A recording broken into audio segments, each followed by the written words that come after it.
विद्यार्थी मित्र आणि मैत्रिणींनो, आपण शिक्षणशास्त्र विषयातील प्रकरण पहिले अभ्यासत होतो. भारतातील शैक्षणिक विचारवंत हे प्रकरण आपण अभ्यासत होतो. आणि यापूर्वी आपण महात्मा गांधी, स्वामी विवेकानंद, रवींद्रनाथ टागोर यांचे शैक्षणिक विचार आणि शैक्षणिक योगदान काय आहे हे आपण अभ्यासलं होतं. त्यांच्याविषयीचे विचार आपण त्यांचे जाणून घेतले होते. मग त्याचप्रमाणे आज आपण डॉक्टर सर्वपल्ली राधाकृष्णन यांचे शैक्षणिक विचार अभ्यासणार आहोत. डॉक्टर सर्वपल्ली राधाकृष्णन यांचा जन्म 5 सप्टेंबर 1888 रोजी तामिळनाडूमधील तिरुत्तानी या गावी त्यांचा जन्म झाला होता. विद्यार्थी मित्र मैत्रिणींनो, तुम्हाला आठवत असेल आपण दरवर्षी 5 सप्टेंबर हा जो दिवस आहे शिक्षक दिन म्हणून साजरा करत असतो. मग हे डॉक्टर सर्वपल्ली राधाकृष्णन यांचं प्राथमिक शिक्षण जे आहे हे तिरुत्तानी या गावीच झालं होतं. त्यांचे वडील जे होते वीरास्वामी, हे वडील तहसीलदार होते आणि त्यांच्या आईचं नाव होतं सीताम्मा. ह्या धार्मिक प्रवृत्तीच्या होत्या. आता आपण त्यांचे शैक्षणिक विचार कोणते होते, त्यांनी शिक्षणाविषयी कोणकोणते विचार मांडले आहे, शिक्षणाची त्यांच्या मनामध्ये शिक्षणाची संकल्पना काय होती, शिक्षणामध्ये कोणकोणत्या गोष्टीचा समावेश झाला पाहिजे हे आता आपण अभ्यासू. सर्वप्रथम त्यांनी डॉक्टर सर्वपल्ली राधाकृष्णन यांनी शिक्षणाविषयी व्याख्या त्यांनी मांडली होती. ते नेहमी म्हणत असे, त्यांना असं वाटत की शिक्षणातून माणूस निर्माण झाला पाहिजे. फक्त केवळ साक्षर निर्माण होऊन नुसते साक्षर निर्माण करणं हे गरजेचं नाही. साक्षरता म्हणजे एखादा व्यक्ती साक्षर झाला म्हणजे त्याने शिक्षण प्राप्त केलं असं नाही. शिक्षणातून माणूस निर्माण झाला पाहिजे. फक्त साक्षरता म्हणजे शिक्षण नव्हे, बौद्धिक धडाडी म्हणजे शिक्षण नव्हे. तर त्यांच्या मते शिक्षणाची व्याख्या त्यांनी केली होती, मनुष्याच्या ज्या विविध प्रवृत्ती आहेत आणि ज्या अनेक प्रकारच्या काही मनुष्याच्या भावना आहेत यांना परिस्थितीनुरूप सुसंस्कृत वळण लावणे म्हणजे शिक्षण होय. डॉक्टर सर्वपल्ली राधाकृष्णन यांनी शिक्षणाची व्याख्या केली होती, मनुष्याच्या विविध प्रवृत्ती आणि भावना यांना परिस्थितीनुरूप सुसंस्कृत वळण लावणे म्हणजे शिक्षण होय. नंतर त्यांचा पुढचा विचार होता तो म्हणजे शिक्षणातून मानवतेची जाणीव व्हायला हवी. म्हणजे त्यांचं एकंदरीत असं म्हणणं होतं की माणसाने माणसासमान वागलं पाहिजे, तर खऱ्या अर्थाने भारताचा विकास होईल, आपल्या देशाचा विकास होईल. शिक्षणातून मानवतेसाठी आवश्यक असलेले जे गुण आहेत हे विद्यार्थ्यांमध्ये रुजवले गेले पाहिजे. उदाहरणार्थ प्रेम असेल, दया असेल, स्नेहभाव असेल, त्याच्यानंतर क्षमाशील कृती असेल, समाशील वृत्ती असेल, सहकार्य असेल, नीतिमूल्य असेल, विश्वास असेल, माया असेल, या गुणांचा विकास झाला पाहिजे. या गुणांचा विकास विद्यार्थ्यांमध्ये झाला, बालकामध्ये या गुणांचा विकास झाला तर निश्चितच याचा चांगला परिणाम हा होईल. विद्यार्थ्यांचा भावनिक विकास व्हायला याची मदत होईल. म्हणजे त्यांचं असं म्हणणं होतं, त्यांना नेहमी असं वाटत की शिक्षणातून बालकामध्ये मानवतेची जाणीव निर्माण झाली पाहिजे, मनुष्य घडला पाहिजे, एक मानव आदर्श नागरिक घडला पाहिजे असं त्यांना वाटत होतं. पुढचा त्यांचा विचार होता तो ते म्हणत असत की शिक्षणातून लोकशाहीची मूल्य व जीवन पद्धती प्रस्थापित झाली पाहिजे. आजचा विद्यार्थी हा उद्याचा भावी नागरिक नागरिक आहे. भारताचा राष्ट्राचा आधारस्तंभ आहे आणि जो हा आधारस्तंभ आहे, या आधारस्तंभामध्ये लोकशाही मूल्य रुजणे खूप गरजेचं आहे. कारण आजचा विद्यार्थी हा जेव्हा उद्याचा भावी नागरिक बनणार आहे आणि राष्ट्राचा जो आधारस्तंभ बनणार आहे आणि हाच आधारस्तंभ जर भक्कम नसेल तर अनेक प्रकारच्या समस्या आपल्याला येऊ शकतात. आपल्या राष्ट्राच्या विकासासाठी उपयुक्त असे लोकशाहीची मूल्य जे आहे ती बालकामध्ये रुजवली गेली पाहिजे, असं डॉक्टर सर्वपल्ली राधाकृष्णन यांचं म्हणणं होतं. आणि हे कुठून शक्य होईल? हे मूल्य कुठे रुजवले जातील? शालेय स्तरामध्ये जे विद्यार्थी आहे यांनाच ही मूल्य रुजवली गेली पाहिजे. ही मूल्य शालेय स्तरावरच रुजवली गेली पाहिजे. त्याच्यानंतर त्यांना असं वाटत होतं, पुढचा विचार त्यांचा होता, शिक्षणातून वैज्ञानिक दृष्टिकोनाचा विकास व्हायला हवा. आज जर आपण 21व्या शतकातील भारत आणि या 21व्या शतकातील भारतातील विज्ञानवादी युवक जर घडवायचा असेल तर ह्या विज्ञानवादी युवकांना घडवण्यासाठी त्याच्यामध्ये वैज्ञानिक दृष्टिकोनाचा विकास हा केला गेला पाहिजे. विद्यार्थ्याला वैज्ञानिक ज्ञान दिलं गेलं पाहिजे, तरच या भारत देशाचा विकासाला संधी प्राप्त होईल. मुलांमध्ये शालेय स्तरावरच वेगवेगळ्या प्रकारचे वैज्ञानिक दृष्टिकोनावर आधारित असे अभ्यासक्रमामध्ये पाठ टाकले गेले पाहिजे, धडे टाकले गेले पाहिजे, जेणेकरून भावी जीवनामध्ये हे विद्यार्थी सृजनशील बनतील, त्यांच्यामध्ये नवनिर्माण क्षमता निर्माण होईल आणि ते भावी जीवनामध्ये संशोधक बनतील. ह्या विचारातून डॉक्टर सर्वपल्ली राधाकृष्णनांना असं वाटत होतं की शिक्षणातूनच वैज्ञानिक दृष्टिकोन विद्यार्थ्यांमध्ये रुजवला गेला पाहिजे, वैज्ञानिक दृष्टिकोनाचा विकास व्हायला हवा. त्याच्यानंतर शिक्षणातून समतोल व्यक्तिमत्वाचा विकास व्हावा. शिक्षणातून व्यक्तीच्या व्यक्तिमत्वामधील बोधात्मक, भावात्मक व क्रियात्मक अशा सर्व क्षेत्रांचा विकास हा घडला पाहिजे. या सर्व क्षेत्रांचा विकास जर घडला, या सर्व क्षेत्रांचा विकास झाला पाहिजे.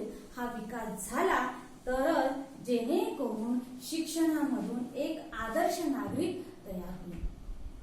म्हणजे विद्यार्थ्याची बौद्धिक प्रगती तर आपल्याला करायचीच आहे, पण त्याचबरोबर त्यांना भावनिक प्रगती करायची, त्याच्यानंतर शारीरिक, म्हणजे त्यांचा सर्व अंगांचा विकास झाला पाहिजे. बौद्धिक, भावनिक आणि शारीरिक या सर्व क्षेत्रांचा विकास हा विद्यार्थ्याचा झाला पाहिजे. एकंदरीत शिक्षणातून विद्यार्थ्याचा सर्वांगीण विकास झाला पाहिजे. विद्यार्थ्याचं व्यक्तिमत्व असं घडलं पाहिजे की सर्वांगीण विकास त्याचा झाला पाहिजे, सर्व गुण त्याच्यामध्ये आले पाहिजे. त्याच्यानंतर त्यांचा पुढचा विचार जो होता ते नेहमी म्हणत असत की शिक्षणातून संस्कृतीचे संवर्धन झाले पाहिजे.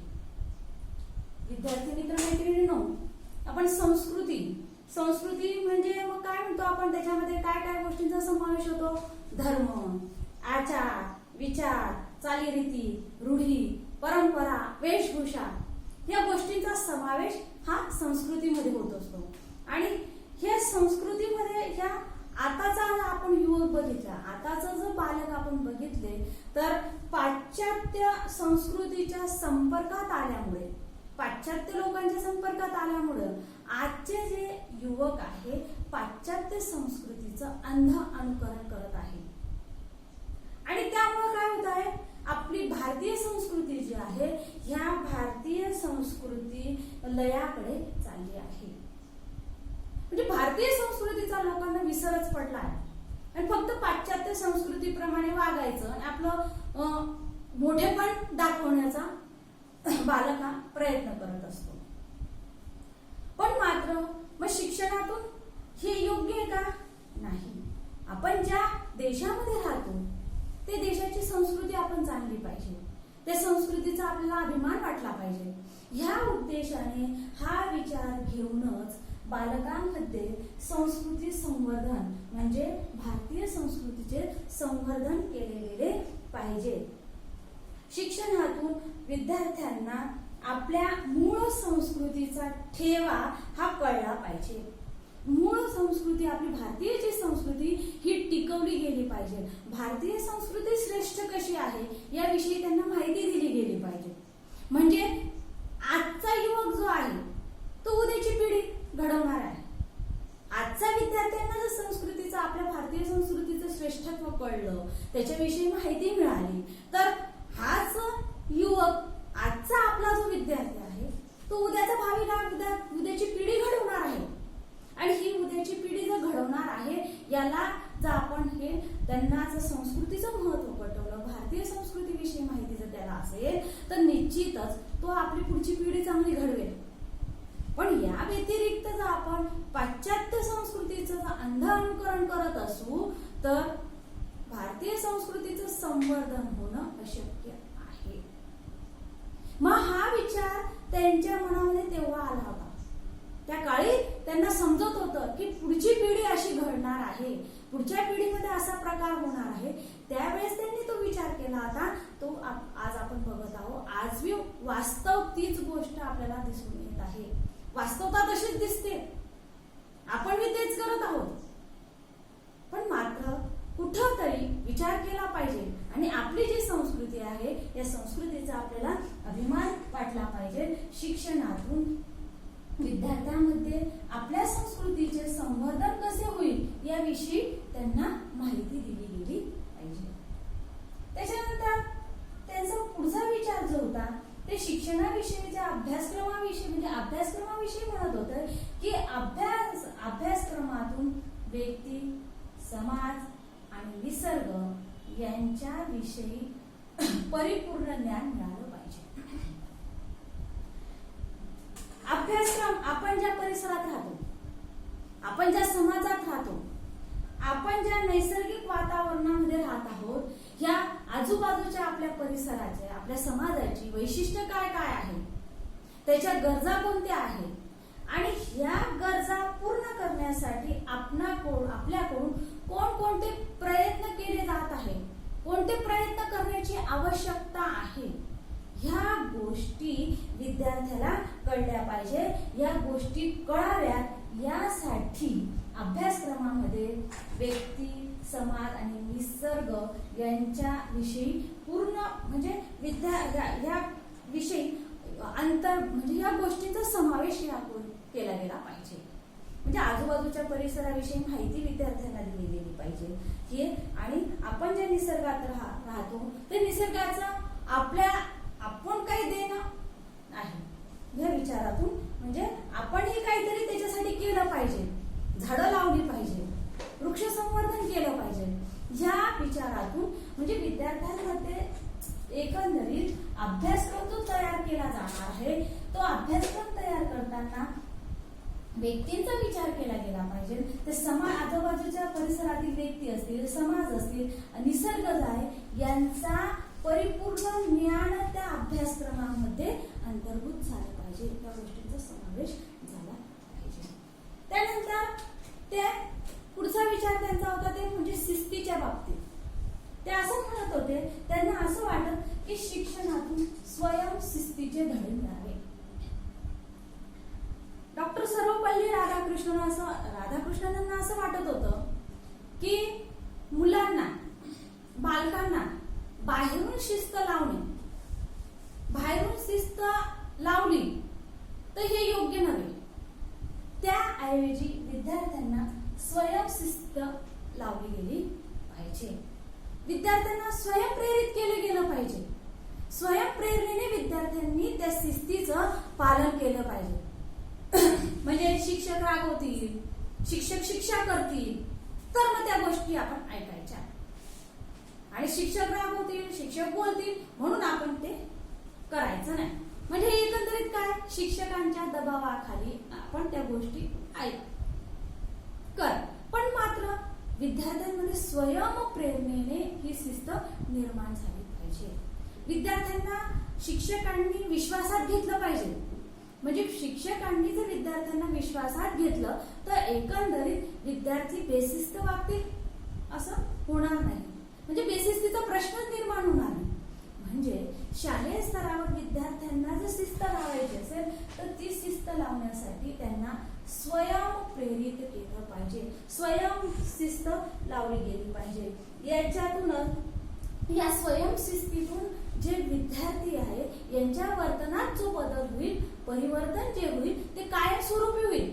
थोड्याशा काळापुरतं नाही, 2 महिन्यापुरती, 1 तासापुरती असं नाही.